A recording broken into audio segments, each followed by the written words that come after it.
স্বামী, সন্তান, সংসার নিয়ে ব্যস্ত হয়ে পড়লে কোথাও যাওয়ার মতো আর সময় পাওয়া যায় না। সবাই কেমন আছেন? আশা করি সবাই ভালো আছেন। ঈদের পরে কোথাও যাইতাম না, বাসায় থাকাম, কিন্তু বাসার তো আর থাকতে পারলাম না। বাড়ির সবাই এত ফোন করতেছে বাড়িতে যাওয়ার জন্য। এখন তো বাচ্চা কাচ্চা বড় হয়ে গেছে, কোথাও যাইতে মন চাইলেও যাওয়ার আর সময় পাই না। বাচ্চার স্কুল, প্রাইভেট কোচিং থাকে, এর জন্য মনটারে শক্ত করে আটকায় রাখতে হয়, কিচ্ছু করার নাই। ভাই এত ফোন দিতেছে, আমি যাই না দেখে আমার বড় ছেলে আমার সাথে রাগ হয়ে গেছে। কি আর করার, এক প্রকার বাধ্য হয়ে ওই আইছি। আজকে আইছি, আবার কালকে বিকালে যাই। বড় ছেলের আনছি না, ওর প্রাইভেট আছে, ওরে বাসার দিয়েছি, আর ছোটটার আমার সাথে যাওয়ার পরে দুপুরে খাওয়া দাওয়া করছি। বিকালের দিকে আফা কইতে আছে আব্বার সবজি খেতে, কি কি সবজি করছে যাইয়া দেখে। আর এই দুই বাহিনী নিয়ে আইছি, এরা এদিক জায়গা ওই দিক জায়গা, মানে এরারে ডাকতে ডাকতে আমরা নাজেহাল অবস্থা। খেতে আয়া দেখি এত সুন্দর হয়ে রয়েছে এলসা শাক, দেখে আর লোভ সামলাইতাম পারছি না। আর কি তিন বোনে মিললা অনেকটি শাক উড়াইছি। মন চাইতেছে ক্ষেতের শাড়িটি শাক উড়াইয়া বাড়িতে নিয়ে। ছোট বোনে কইতাছে আফা এত শাক উড়াইও না, বেশি শাক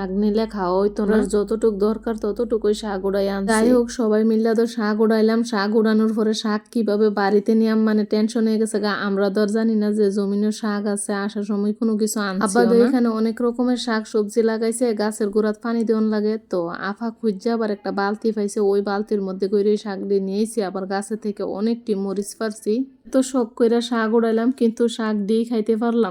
আসার সময় একটু মন নাই শাক দিয়ে আনতাম, আসার পরে মন হইছে। পরে আমার ছোট বোনে ফোন দিয়া কইতেছে আফা তুমি দিয়ে শাক দিয়ে নিছো না? আম্মাই সবকিছু আমার আসার সময় প্যাক করে দে, ওই দিকে আর আমি খেয়াল করছি। আমরা তো এখানে মনোযোগ সহকারে শাক উড়াইতেছি। পরে ভাবলাম যে সবটা ভেন্ডি ক্ষেতের একটু ভিডিও করি। ছায়া দেখি দুই বিচ্ছু বাহিনী ওই যে ওইখানে গেছে গা। পাশে আবার মরিচ, ডেঙ্গা, লাউ, মিষ্টি কুমড়া, তারপরে পুঁই শাক, কইডা সবকিছু একটু একটু কইরা করছে। আর আফা গুইরা দেখতে গেছে, আফার পেছন পেছন এই বাহিনীরও দৌড়াইতেছে। কি শাকিরি খাওয়া যায় কিনা আমি জানি না, আমি নিচি নেওয়ার পর আমার ছোট বোন কইতাছে আফা এটি ফালাও, এটি খাওয়ান জানা। পরে ফালাই দিছি। আগের মধ্যে অনেক ময়লা জায়রা পরিষ্কার করতেছি, যেহেতু যাওয়ার সময় কোনো কিছু নিছি না, তো ভাবদাছি কি লইয়াম। তো সবাই কইতাছে যে উন্নাত লো, মানে আমার উন্নাত লইতাম, কিন্তু কের উন্নাত লো না। পরে উন্নাত করে আনছি। তো আয়া দেখি আফা একটা বালতি পাইছে, তো শাক দিয়ে আবার উন্নাত থেকে বালতির মধ্যে রাখা দিছি। পুরাটা জায়গা তো মরিচ করছিল, মরিচ গাছটি উড়াইয়া ডেঙ্গা বানাইছে, আর কোনার মধ্যে কয়েকটা মরিচ গাছ। এই মরিচটি না এত মজা, এত সুন্দর গ্রান, বাজারতে আনলে এরকম মরিচ পাওয়া যায় না। তো